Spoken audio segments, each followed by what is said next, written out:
सभी भैया बहनों को मेरा नमस्कार। आज के इस कालांश में पढ़ेंगे हम कक्षा 9 विषय हिंदी। कक्षा 9 की जो क्षितिज भाग 1 पाठ्य पुस्तक है उसका 9वां पाठ पढ़ेंगे हम। ये पाठ्य पुस्तक 2 खंडों में विभाजित है, गद्य खंड और पद्य खंड। गद्य खंड का भाग 1 पाठ 1 मैंने तुमको पढ़ा दिया है, 2 बेलों की कथा। गद्य खंड के अंतर्गत आते हैं कहानी, निबंध, रेखा चित्र, संस्मरण आदि जो विधाएं होती है वो गद्य खंड के अंतर्गत आती है। पद्य खंड के अंदर साखियाँ, शबद, दोहे, कुंडलियाँ आदि इस प्रकार की जो रचना होती है वो पद्य खंड में आती है। पद्य खंड बोल सकते हैं उसको, काव्य खंड बोल सकते हैं। तो आज का जो हमारा पाठ है वो है कबीरदास जी की साखियाँ। हर कवि की अपनी अलग पहचान होती है, अलग विशेषता होती है। तो कबीरदास जी निर्गुण ब्रह्म के उपासक थे। निर्गुण का अर्थ होता है किसी भी भगवान में विश्वास नहीं करते थे। वह किस जाति से बिलोंग करते थे, किस जाति में उनका जन्म हुआ, ये कोई नहीं जानता था। उनके जन्म के बारे में कहते हैं लोग कि उनका जन्म 1398 के लगभग माना जाता है। ये भक्ति काल के कवि है। हिंदी साहित्य को कई कालों में विभाजित किया गया है, आदिकाल, भक्ति काल, रीति काल आदि। तो ये जो कवि है ये भक्ति काल के कवि है। इन्होंने ईश्वर की उपासना की है और बाह्य आडंबरों का विरोध किया है। अब विस्तार से इनका परिचय देखिए। कबीर के जन्म और मृत्यु के बारे में अनेक किंवदंतियाँ यानी कहावतें प्रचलित है। कहा जाता है कि सन 1398 में काशी में उनका जन्म हुआ और सन 1518 के आसपास मगहर में देहांत हुआ। कबीर ने विधिवत शिक्षा नहीं पाई थी, परंतु सत्संग, पर्यटन का होता है विदेश में घूमकर तथा अनुभव से इन्होंने ज्ञान प्राप्त किया था। भक्तिकालीन निर्गुण संत परंपरा के प्रमुख कवि कबीर की रचनाएं मुख्यतः कबीर ग्रंथावली में संग्रहित यानी पूरी इसमें ही संग्रहित है। किंतु कबीर पंथ में उनकी रचनाओं का संग्रह बीजक ही प्रामाणिक माना जाता है। कुछ रचनाएं गुरु ग्रंथ साहब में भी संकलित है। कबीर अत्यंत उदार का मतलब होता है दयालु, निर्भय, निडर तथा सद्गृहस्थ संत थे। गृहस्थी के साथ साथ जीवन जीने वाले। राम और रहीम की एकता में विश्वास रखने वाले कबीर ने ईश्वर के नाम पर चलने वाले हर तरह के पाखंड, भेदभाव और कर्मकांड का खंडन किया।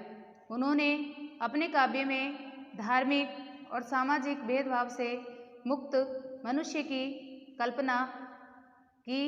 ईश्वर प्रेम, ज्ञान तथा वैराग्य, गुरु भक्ति, सत्संग और साधु महिमा के साथ आत्मबोध और जगत बोध की अभिव्यक्ति उनके काव्य में हुई है। इस पाठ में कबीरदास जी की जो साखियाँ हैं उन साखियों में प्रेम का महत्व, संत के लक्षण, ज्ञान की महिमा, बाह्य आडंबरों का विरोध आदि भावों का उल्लेख हुआ है। पहले शब्द में बाह्य आडंबरों का विरोध एवं अपने भीतर की यानी अपने ही अंदर ईश्वर की व्याप्ति का संकेत है, तो दूसरे शब्द में ज्ञान की आंधी के रूपक के सहारे ज्ञान के महत्व का वर्णन है। कबीर कहते हैं कि ज्ञान की सहायता से मनुष्य अपनी दुर्बलताओं से मुक्त हो जाता है। अब शब्दार्थ देखते हैं इस पाठ के, क्योंकि किसी भी पद्य या गद्य को पढ़ने से पहले उसके अर्थों को समझना बहुत ज़रूरी होता है। देखिए शब्दार्थ। सुभर, अच्छी तरह से भरा हुआ, केली, क्रीड़ा, मुक्ताफल, मोती, दूलीचा, कालीन या आसन, स्वान, कुत्ता, झक मारना, मजबूर होना या वक्त बर्बाद करना, पखापखी, पक्ष और विपक्ष, कारणे, कारण, सुजान, सज्जन या चतुर व्यक्ति, निकट या पास में, कावा यानी मुसलमानों का पवित्र तीर्थ स्थल, मोटचून, मोटा आटा, जन्मिया, जन्म लेना या जन्म लिया, सुरा, शराब, टाटी, पर्दे के लिए लगाए हुए बांस आदि की जो पट्टियाँ होती है उसको टाटी बोलते हैं, थूनी, स्तंभिया, बड़ा सा खम्बा, बलिंडा, छप्पर की मजबूत मोटी लकड़ी, छानी, छान या छप्पर, भांडा फूटना यानी भेद खुलना एक मुहावरा है हिंदी में, निरचू थोड़ा भी, चुबई चूता है या रिश्ता है, बूठा बरसा, खीना क्षीण हुआ। तो ये हुआ हमारे शब्दार्थ। अब इसके साखियाँ देखते हैं। मान सरोवर सुभर जल, हंसा केली कराही, मुक्ता चुगई, अब उड़ी अनत न जाई। मैंने तुमको अभी शब्दार्थों में बताया कि केली यानी क्रीड़ा, मुक्ता फल यानी मोती। अर्थात मानसरोवर के स्वच्छ जल में हंस क्रीड़ा कर रहे हैं और मोती चुग रहे हैं।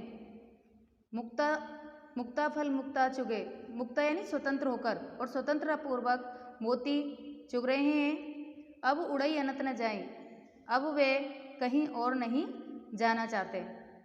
अर्थात मानसरोवर के स्वच्छ जल में वे मोती चुग रहे हैं और वहाँ उन्हें इतना आनंद अनुभव हो रहा है, इतना आनंद मिल रहा है कि वो उसको छोड़कर कहीं जाना नहीं चाहता। अर्थात जब मनुष्य का मन ईश्वर भक्ति में लग जाता है तो वह भी कहीं नहीं जाना चाहता। प्रेमी ढूंढत मैं फिरो, प्रेमी मिले न कोई, प्रेमी को प्रेमी मिले, सब विष अमृत होए। यहाँ प्रेमी से मतलब सच्चे साधक या सच्चे भक्त से है। कबीरदास जी कहते हैं कि वह ईश्वर प्रेमी किसी भी भक्त की खोज में भटक रहे हैं, किंतु उन्हें इस संसार में कोई सच्चा भक्त नहीं मिला।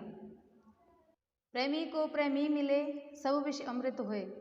यानी कबीरदास जी कहते हैं कि यदि किसी ईश्वर भक्त का दूसरे ईश्वर भक्त से मिलन हो जाता है या सच्चे ईश्वर भक्त को कोई दूसरा ईश्वर भक्त मिल जाता है तो उसके मन में स्थित जो अवगुण रूपी विष है वो आनंद रूपी अमृत में बदल जाता है।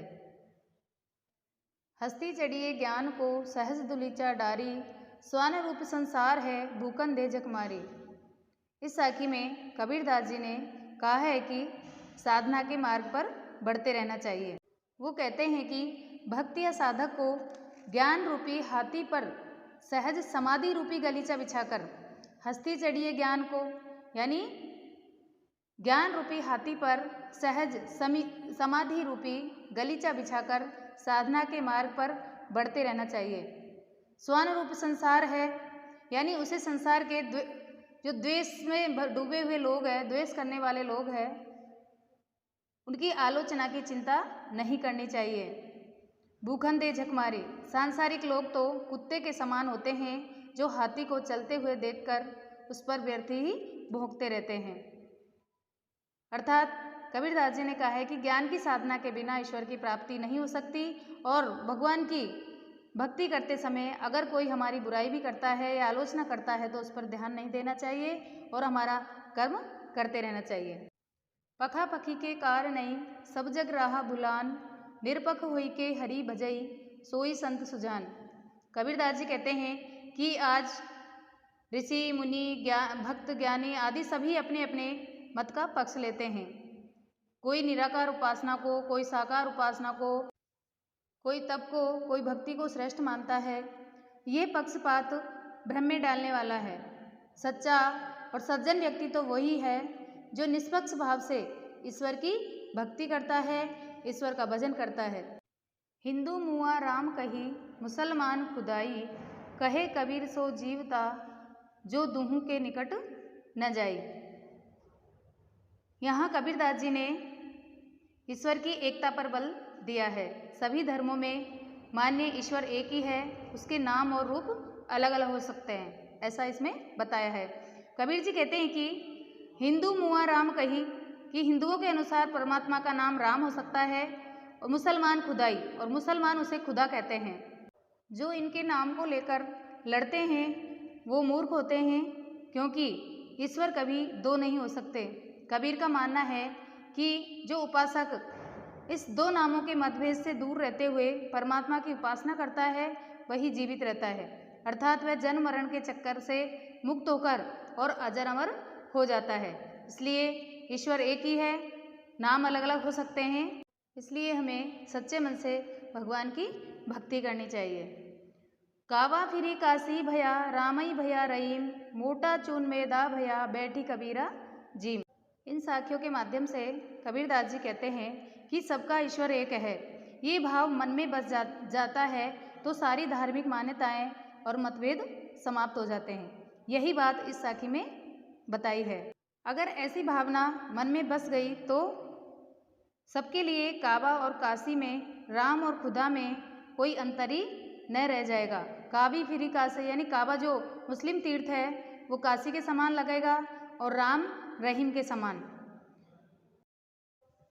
मोट चून में दा भयो बैठ कबीरा जिम, अर्थात जिसे वे मोटा आटा समझकर अखाद्य वस्तु समझ रहे थे, अखाद्य पदार्थ समझ रहे थे, अब वही उनके लिए बारीक मैदा हो गया है और वे उसे बैठकर आराम से खा रहे हैं। कहने का मतलब है कि धार्मिक भेदभाव के नष्ट होने पर उनके मन में हिंदू, मुसलमान, राम और रहीम के नाम पर जो सांप्रदायिकता थी वो दूर हो गई।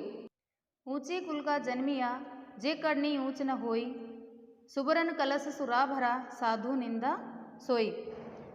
कबीरदास जी कहते हैं कि व्यक्ति की पहचान उसके कर्मों से होती है, ना कि कुल से।